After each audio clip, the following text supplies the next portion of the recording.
रात की तन्हाई में दिल बारहा टूट कर खामोश होता, यादों का बोझ उठाए मैं एक सर खुद से हार बैठता। खामोशियों की दीवारों पर दर्द के नक्श उभरते रहते हैं, तूने जो जख्म दिए वो सांसों में जलते हैं। चांदनी रातें भी अब सोगवार सी लगती जाती हर पल,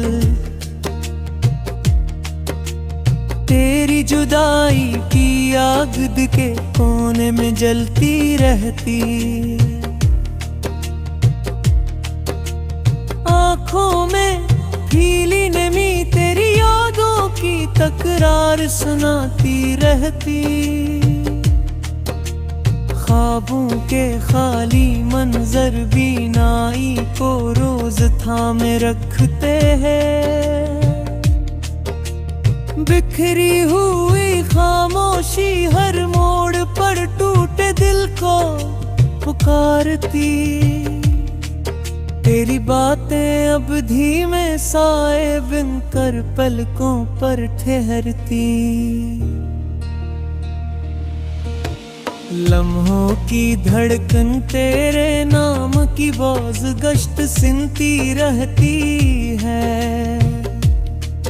लम्हा लम्हा तेरे बगैर सांस लेना मुश्किल सा लगता है।